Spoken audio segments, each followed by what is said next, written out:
Sunday அதான் நடிக்கிறா. ஆமாப்பா, போன ஞாயிற்றுக்கிழமையும் உடம்பு சரியில்லைன்னு இப்படிதான் படுத்து கிடந்தா. அடுத்த நாள் பாக்குறேன் அஞ்சலை விட்டு முருங்கை மரத்துல விளையாண்டுட்டு இருக்கா. ஆமா, இதெல்லாம் நீ எப்படிப்பா கண்டுபிடிச்ச? இந்த மாதிரி ஏமாத்துற திருட்டு கூட்டமே என்கிட்ட இருக்குண்ணே. இவன் பெரிய யோக்கியம் தான்.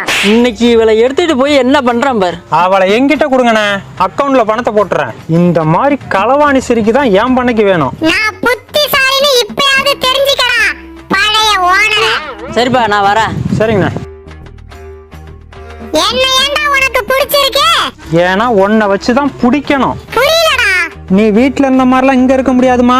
சுத்தி காடு, இங்க நாய் நரி பூனை கீரி எல்லாமே இருக்கும். ஐயோ, பயப்படாத, எல்லாத்துக்கும் கூண்டு வச்சிருக்கேன். அந்த கூண்டுக்கு பொரியாதான் ஒன்ன வைக்கணும்.